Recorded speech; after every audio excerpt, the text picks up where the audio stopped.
Okay, everybody, I'm working on a Heaven and Earth Designs pattern. This is Gypsy Firefly Max Color. That's why there's so many threads.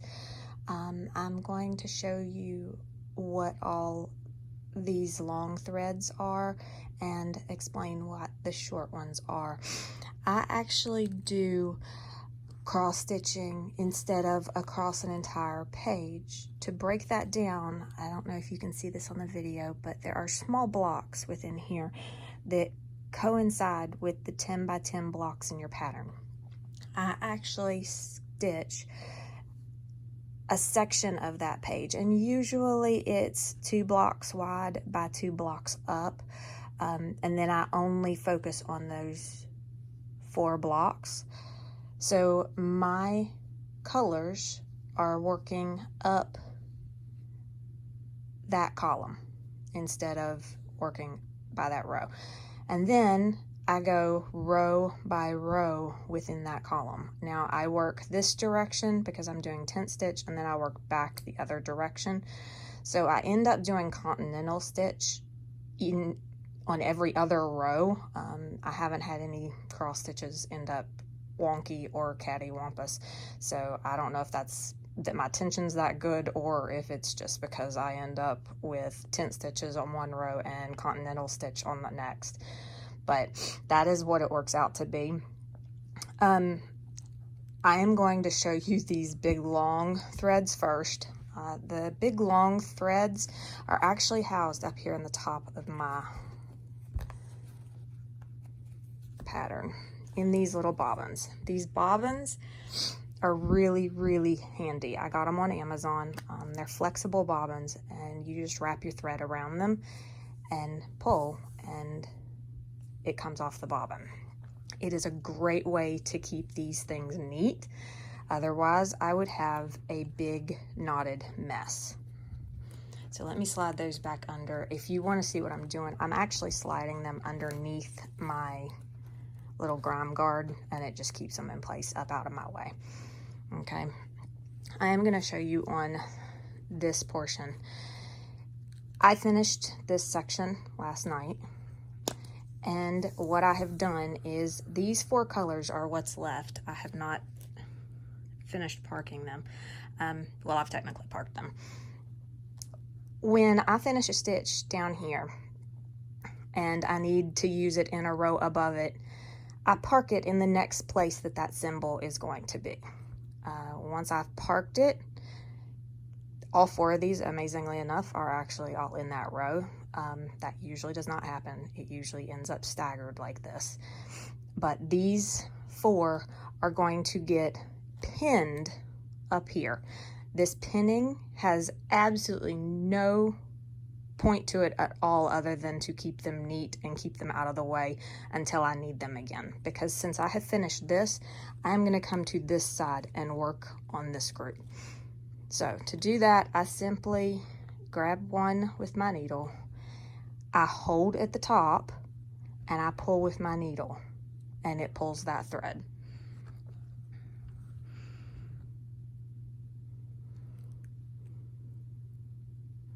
And then I thread my needle.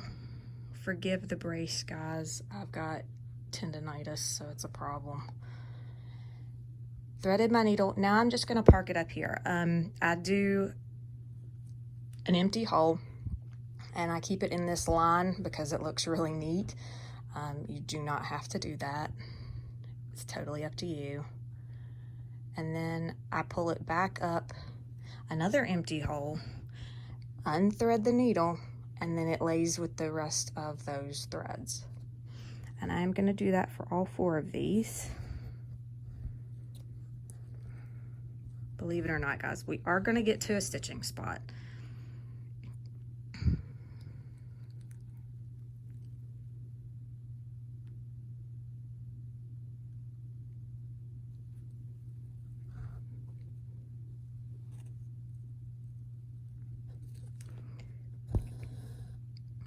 And where I have done this, well, of course you would get stuck.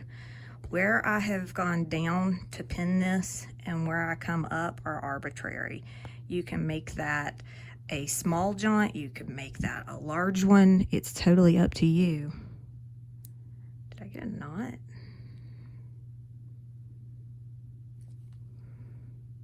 I sure did.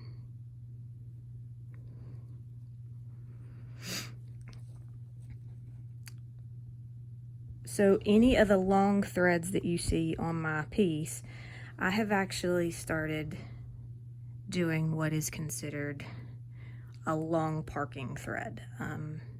That basically means that I don't need that thread anytime soon. As you can see, here's a really good example.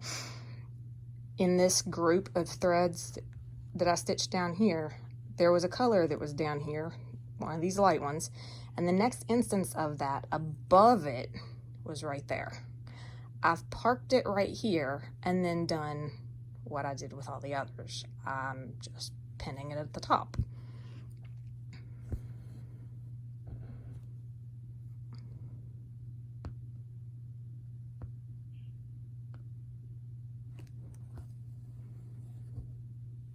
Okay, one more. I'm kind of clunky, guys. I'm sorry, because I'm trying to keep everything in the camera for you.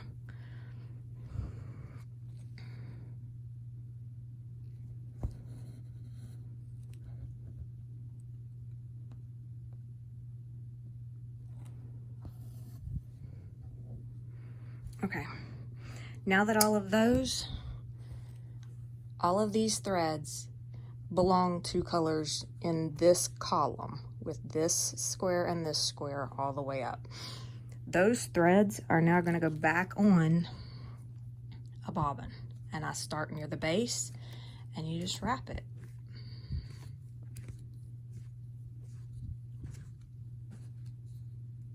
And then you pop it down. I unthread a little bit of it and then I tuck it underneath my grime guard. Okay, now the reason I do this, I am now back to this very beginning. When I start a section, I will pull the threads from that section, because all of these go to the first section, all of the threads that are here go to the second section, and all of these threads go to the third. I will pull it off of the bobbin, and I will take my needle. Now, keep in mind, I only want to work 2 squares high. So I am going to pull the threads that are in those 2 squares that are parked, okay? To pull it, I get a needle under it, I put my hand up here where the rest of the threads are, and I just simply pull it. And that's one that's out.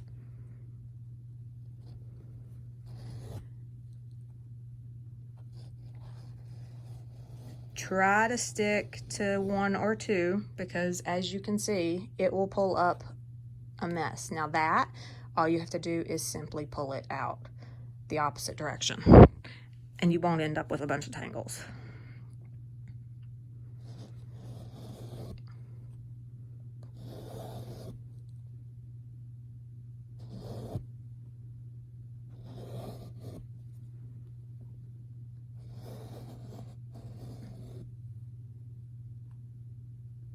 Well, all of them but one, it seems. Whoops.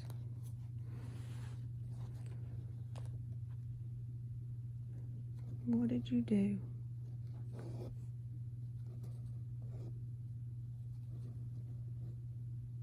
You have a knot. Well, we're just gonna cut you.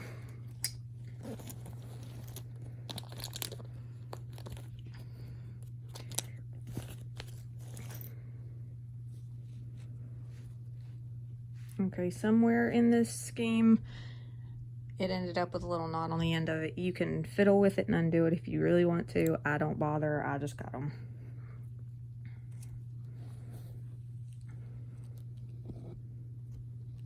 Okay, now this is also going to give you an example of what I do. All of my threads are not 3s. Let's see if we can get this. Are you 3? I think so. On any of the dark colors in this, I actually used 3 threads. Can you see there's 3 threads? Let's see. Okay. On all the dark colors, I used 3 threads. Well, those two just don't want to separate. On anything that does not have dark or medium in the name, I end up only using 2 threads, amazingly enough. I do that to keep the bulk down. You don't have to. If you like the look of 3, I can tell you in this one, it is probably 95% dark colors. So the majority of my stitching is 3 strands. Okay, well, these have all been pulled down and they will all be worked because they are in this first block and this second block. This little guy is going to stay parked because he's above the section I'm focusing on. Okay. For ease of use, I am going to show you all, because I was bad, I left some stitches undone. That little guy right there is actually a ninja stitch, and I'm actually going to show you what I do to start and stop my threads with him. So I need 3 8/6/2.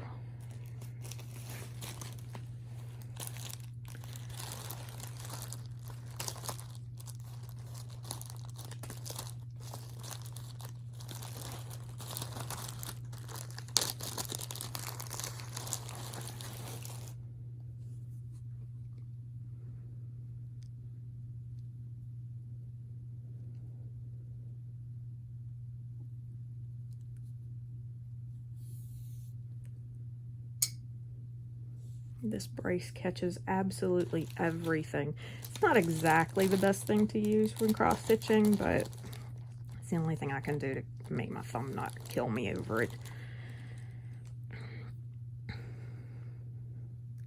All right, I am going to be pulling out 3 of these guys because I do not use all 6.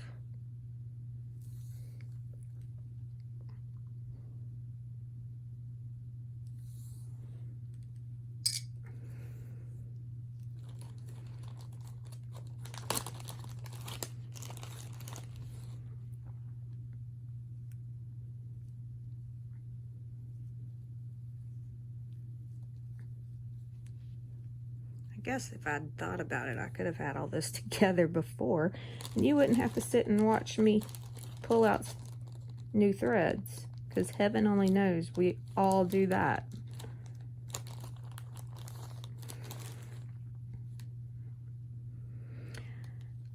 But you're definitely getting an idea of what I go through on everything I do, including untangling stuff because of this stupid brace. Okay, I actually run all of my threads through this stuff called Thread Magic. It looks nasty because I've been using it for, I think, 2 years now. So it obviously lasts a long time, but what this has done, I just squeeze that down into it and then I push to make sure that it covers the thread. This stuff coats your threads and makes them less likely to tangle. I tend to like it because I run my needle up the thread every time I go to stitch, and it makes my stitches fairly consistent. Okay, this little stitch right here is a start and a stop because it's the only stitch of this color on the entire page. So what I do, if you can see, pull these out a little bit so it's a little easier for you to see. If you see these guys, these are all my starts and stops. and this is called the waist method. I just recently started this one, but I love it because it's quicker than everything else that I've done. And you basically go down in a spot above where you're working, come up and tack it in by going back down, and then come up in the stitch that you're going to work.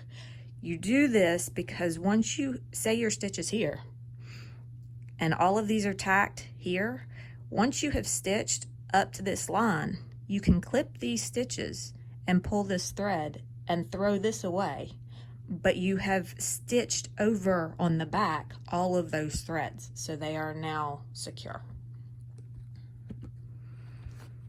So until I get to that little line of tacked stitches, that will just live there for now. What are you doing here? Okay, so I'll go roughly, like above. I go above the two that I'm working, and I do that because I want it to be really tacked in. And all I do, well, don't get hooked over there. I pull that down, and then I come up and I tack it.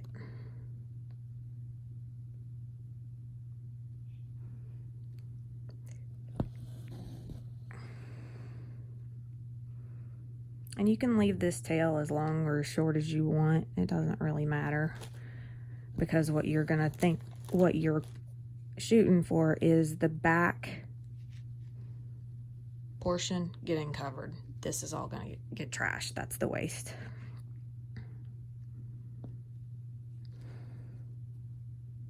Okay, so I've come down, I've tacked it, and now I'm coming up in my stitch.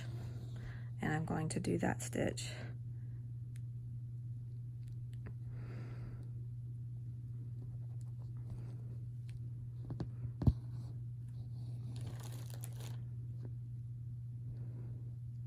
And then, because that's a ninja stitch, I am going to finish it the same way.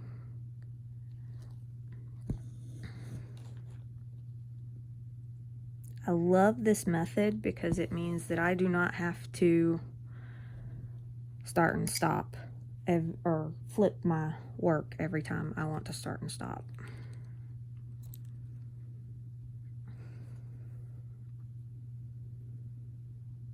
All right, now that will just get put back in the bag with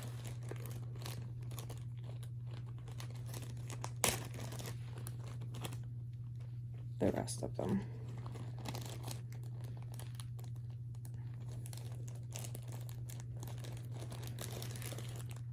Okay, and now you get to see what I do with Pattern Keeper. I use an app called Pattern Keeper to track what I've stitched and what I haven't stitched. If you can see these blue triangles, those blue triangles mean I've parked a stitch there. The red that you see is because I searched for that symbol. I'm in the search bar up here.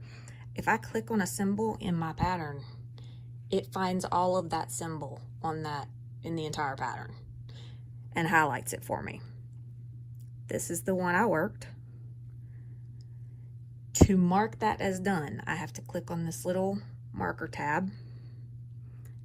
I select that stitch and I say check mark. Now that has marked that as done. If by chance I was going to park something, and I haven't marked the parks on this side because I know, well, maybe I don't have any. No, I have a couple in this row. All right, well, I missed parking them. All right, well, then we will change that. One away. This little triangle is parked. I just double click if it's gonna let me.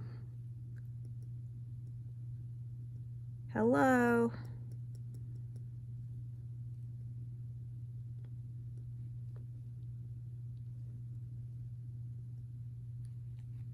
All right, we'll do it from there.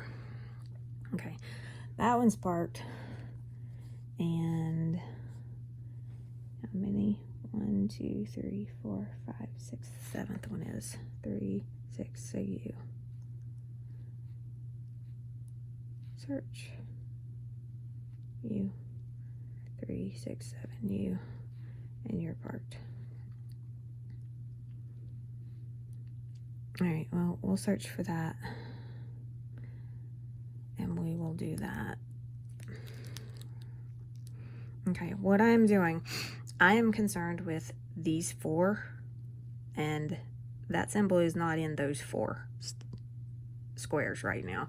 It's over here, but chances are I have a parked one over here somewhere. So I'm not messing with any of those. All I want to do is check the column above it and see if there are any above it, and there aren't. So this will become a stitch that was like that one, and we will stitch it and then close it.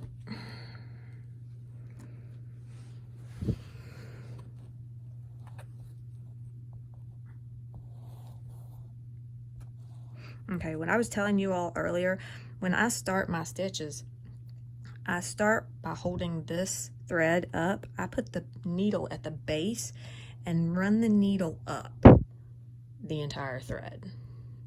What that does is it forces those 3 threads into alignment along with all those little tiny fuzz balls. Thank you.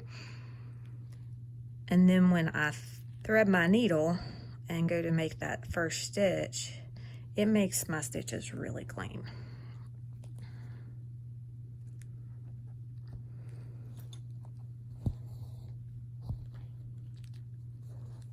And this one is a finish because it's not anywhere above.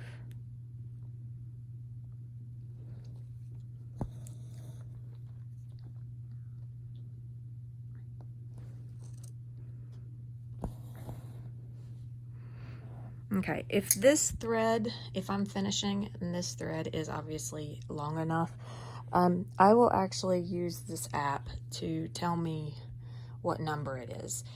It's searched in here and it tells me that that is 3802. I will put that back in 3802's bag.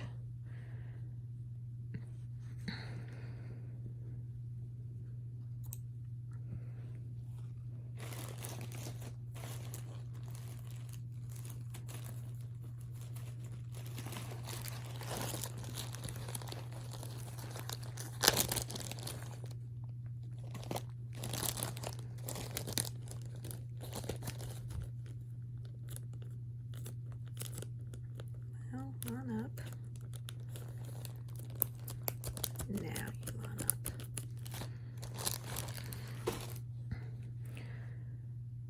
Okay.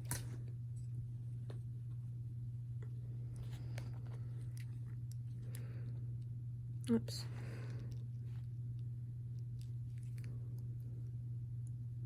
Okay, that is done. So let's search you. I know you're above it. Okay, so what I'm gonna do with this parked thread is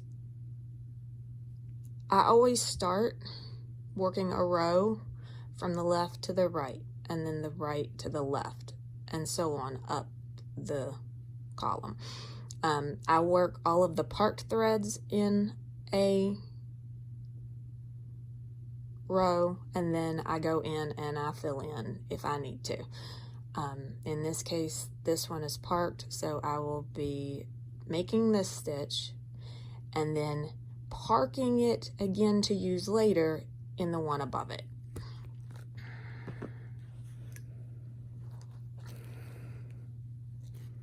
It's short.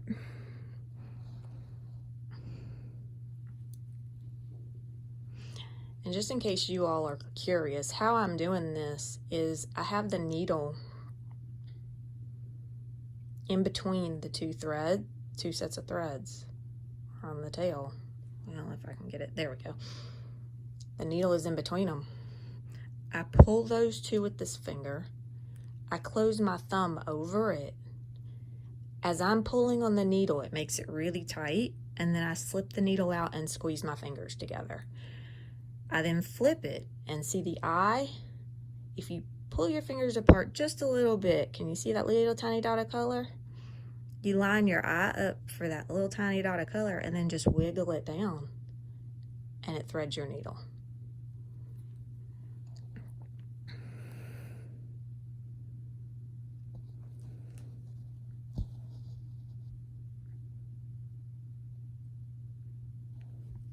Okay, now this is my second version of parking because it's still in the 2 squares that or the 4 squares that I am focusing on. I am just going to park it in the next instance, take it off my needle, and it lives in this group of stitches or these threads that are being used right now. I do not pin it up at the top until it is not going to be used in the section that I am focusing on. And I think everything else is a new start. Oh, I've got a lot of dog hair. That should technically give you all an idea of why I have little tiny baby short threads and I have long threads. I will post in the description a link to these bobbin things so you can have an idea of where to get those if you're interested in these bobbins. They weren't expensive on Amazon, so they're worth playing with. If anybody has any questions, I'll be happy to help. Just let me know. Otherwise, I hope this helps. Have fun stitching, guys.